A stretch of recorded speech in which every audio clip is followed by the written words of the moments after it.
This video is mostly about NaNoWriMo because I've been working with my plot a lot and having lots of problems. The scene that I just wrote yesterday, the main character is looking through all the things that she made. She's flipping through a notebook full of all the things she's written. What I was trying to demonstrate in the scene is how oftentimes when I feel like I want to prove that I've done something worthwhile, I look back at the things that I've made.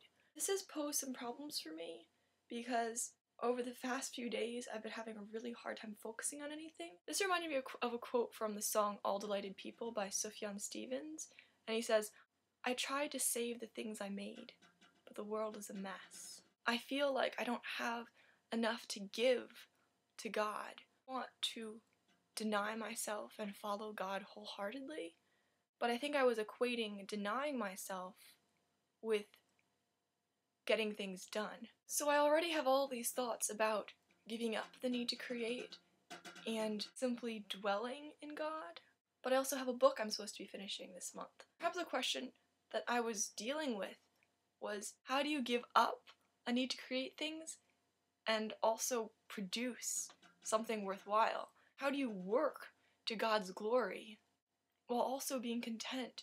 I know a couple of people who've equated living with being like a butterfly and being this flying thing that flaps open and closes and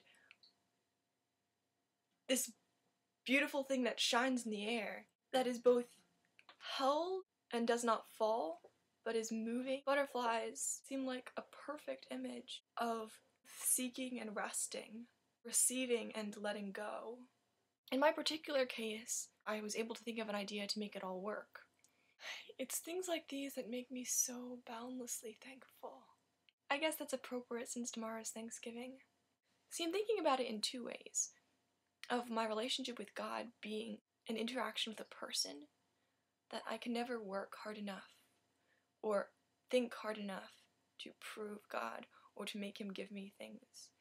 Through faithfulness and through trusting God, He becomes more real to us. But I even wonder if that metaphor of it being like a relationship is the right one, because I see my own friendships not so much like one person acts and the other person responds, but that both people are carried, held by the love of God. I think I understand better why the Bible tells us to give thanks to God continually, because all things exist through Him and for Him. So I'm learning that I can only make something when I realize that this act of creation is a miracle. It's not something that I can hold on to, but it's something that I keep on having to let go.